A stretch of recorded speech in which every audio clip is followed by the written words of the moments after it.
Break के दौरान हम मुनीर साहब भी आजकल हल्कों में जा रहे हैं, मुस्तफा साहब अपने कोई नहीं गए हैं और इलेक्शन कमीशन ने कहा है कि हम इलेक्शन को मुतासर कर रहे हैं। मैं इतनी क्या कि ओ इलेक्शन को मुतासर नहीं कर रहे नहीं उन्हें क्या मुनीर फारूक कमीशन ऑफ पाकिस्तान से ज्यादा कोई इलेक्शन को मुतासर कर रहा है? नहीं मुनीर फारूक कर रहे हैं मुतासर जाके vote. Election commission of Pakistan तो सिर्फ मुतासर करने के लिए बैठा है इलेक्शन। अभी ब्रेक में हम जो बात कर रहे थे, मेरा मौकफ ये है कि मैं लोगों की आसानी के लिए बता दूं कि हमारी बहस ये हो रही थी कि लोग खड़े हैं नजरिए के साथ, जो आपने लफ्ज इस्तेमाल किया, और मैं कहा लोग अपनी असूल और जमहूरियत का फैसला कर चुके हैं कि हमने असूल के साथ चलना है, जमहूरियत के साथ चलना। Leaders are not catching up, वो नॉट कैचिंग अप। अच्छा, अब जो 2013-2018 का जो इलेक्शन था ना, वो इलेक्शन के बाद कंट्रोवर्शियल हुआ, पोलिंग डे के बाद कंट्रोवर्शियल हुआ। इस इलेक्शन के साथ इशू ये है कि ये पहले से कंट्रोवर्शियल बनता जा रहा है, और इसमें जो एनवायरनमेंट है और हो चुका है काफी हद तक हो चुका है, और इसकी वजह से जो लोगों के अंदर एक डिसटेस्ट भी पैदा हो गया पॉलिटिकल प्रोसेस के साथ कि यार ये पॉलिटिकल प्रोसेस जो है, और ये फिर घूम के फिर के उसी नजरिए के साथ लोगों की सोच के साथ जाके अटैच हो जाता है कि यार ये बंद कमरों के जो फैसले हैं ये हम पर कब तक थोपे जाते रहेंगे।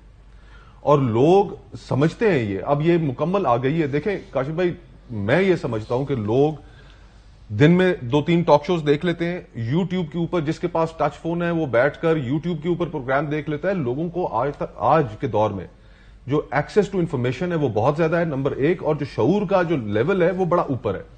इसमें लोग इस किस्म की सियासत के आप बैसाखियां हासिल करके इक्तदार में आए, इसको बिल्कुल पसंद नहीं कर रहे। लोगों की जो ख्वाहिश है कि जो सियासत इस मुल्क के अंदर होनी चाहिए वो कोई लीडर करने के लिए तैयार नहीं है।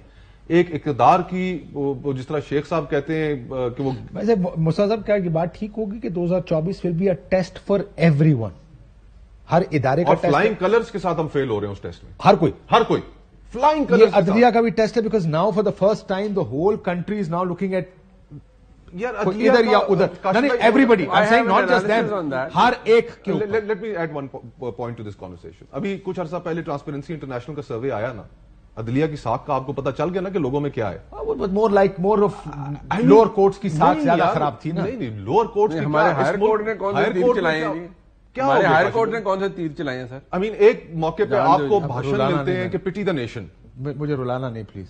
तो जो आपका निजाम इंसाफ है उसकी तो क्रेडिबिलिटी रही नहीं है, सियासत की क्रेडिबिलिटी नहीं रही, पॉलिटिकल पार्टीज की क्रेडिबिलिटी नहीं रही, और इसको रिस्टोर करने के लिए जो चीजें करनी चाहिए वो कोई करने के लिए तैयार नहीं है।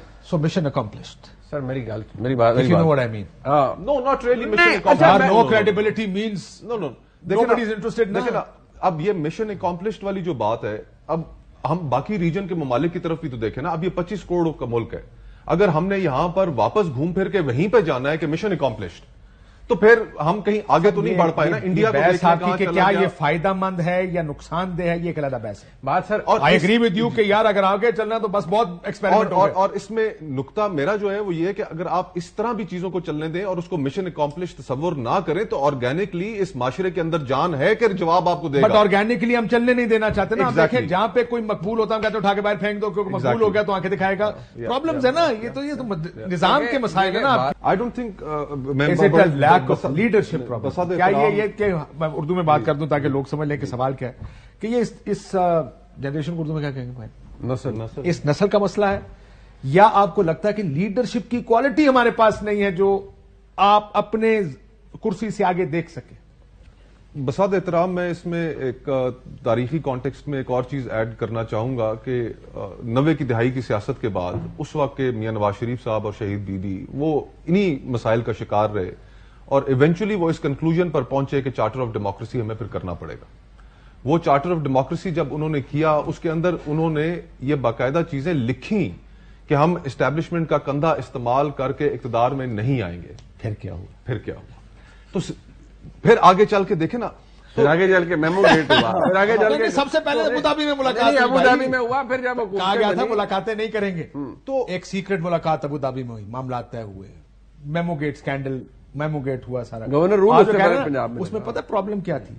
कॉमन एनिमी था। वो कहता है दोनों को नहीं आने दूंगा, दोनों का सामू किसी एक का रास्ता तो हमेशा खुला रहता था ना, इस बार दोनों का रास्ता बंद हो गया। अब इंतजार किस बात का हो रहा है कि मियां साहब की अगली लड़ाई कब होगी? एग्जैक्टली इंतजार ये हम वैसे करते हैं अंदर ड्राइंग रूम्स में बैठ के, जब सारे मियां साहब की अगली लड़ाई कब होगी? नून वाला हो, पीटीआई वाला हो, पीपलिया हो ना, सारी बहस क्या है कि यार ये इलेक्शन से पहले होनी है, بعد میں بس تو وہ لڑائی ہوگی تو دوسرا کوئی کسی اور کا راستہ کھلے گا. تو اب کاشف بھائی سوال یہ ہے نا کہ ہماری اس لڑائی کی یا جو ایک لڑائی ہونی ہے یا جو لڑائی چل رہی ہے 25 کروڑ لوگ اس کی قیمت ادا کر رہے ہیں. آپ کے پاس جو سیاسی بحران ہے وہ اسی وجہ سے تو موجود ہے جس کی وجہ سے آپ کی معیشت نہیں چل پا رہی, جس کی وجہ سے لوگ مہنگائی کے ہاتھوں بری طرح پس رہے ہیں. 40% کراس کر چکی ہے انفلیشن پاکستان کے اندر, یہ ہوریفک فگرز ہیں. تو اس صورتحال میں ہم نے ان لوگوں کا بھی تو خیال کرنا ہے. اس اشرافیہ کو اپنے سیلفش انٹرسٹ سے بھی باہر آنا پڑے گا کہ یار کہ یہ 25 کروڑ لوگوں کا ملک ہے, ان کا بھی اس ملک کے اوپر حق ہے. یہ صرف ہماری اقتدار کی جو میوزیکل چیئر ہے اس کے نتیجے میں جو یہ قیمت یہ لوگ ادا کر رہے ہیں ہمیں پیچھے ہٹنا پڑے گا. یہ سب کو پیچھے ہٹنا پڑے گا. اس کے اندر سیاستدان بھی شامل ہے, اس کے اندر ججز بھی شامل ہے, اس کے اندر بیوروکریسی بھی شامل ہے, اس کے اندر جنرلز بھی شامل ہے. سب کو پیچھے ہٹنا پڑے گا. ان 25 کروڑ لوگوں کی زندگیوں کا سوال ہے.